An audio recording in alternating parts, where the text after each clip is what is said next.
Apple's developer conference gets started today in San Francisco. I am joined by our San Francisco correspondent, Sergio Quintana. So Sergio, there's so much talk about this iRadio, but really the point of this conference isn't about new products, it's about new software, correct?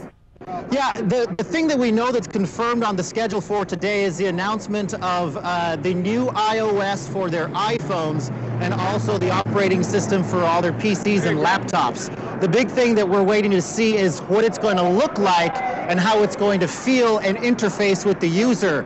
The big deal in the release of these two operating systems is that it's basically a brand new designer who's in charge of the whole thing. As you may remember, in October, Scott Forstall was basically forced to resign because of the debacle over Apple Maps. Well, the new designer who was brought in is Jonny Ive, and he has a completely different design aesthetic.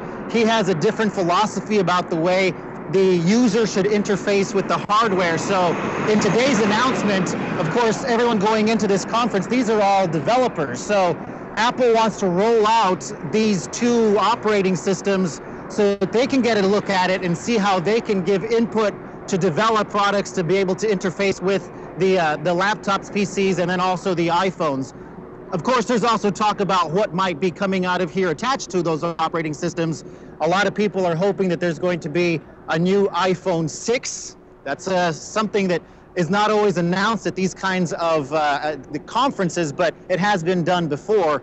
The main thing today is that Apple has been very, very good about keeping a lot of their secrets. So people are really kind of just waiting to see what this new software is going to look like and if there are any new products that are going to come out.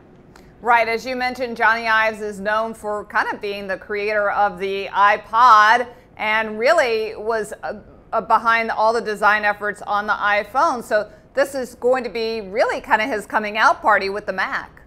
Absolutely. This is really going to be how he's going to leave an imprint on Mac, on Apple, now that he's basically in charge of designing so much of the software and the interface. One of the big things that Steve Jobs was a big fan of and that Scott Forstall was a big fan of was something called skeuomorphism.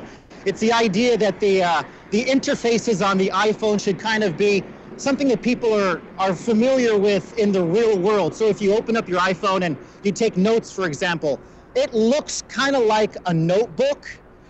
Well, Jonny Ive is not a big fan of that. He's a very clean lines, very flat design kind of guy, and that's what we're expecting to see in these new operating systems. People have been dubbing it black and white and flat all over. The idea that these things should be cleaner, they should be based in more solid colors. Black and white is a really dominant design feature. So it'll be interesting to see how the operator will be able to interface with these products as they roll out. All right, Sergio. Well, we saw the doors opening behind you. We know you want to get in there and see what's going on and hear what's going on. We will talk to you later this afternoon, and you can give us all the intel on what's happening within the Apple Developer Conference. That's Sergio Quintana, our San Francisco correspondent, and I'm Deborah Borchardt for The Street.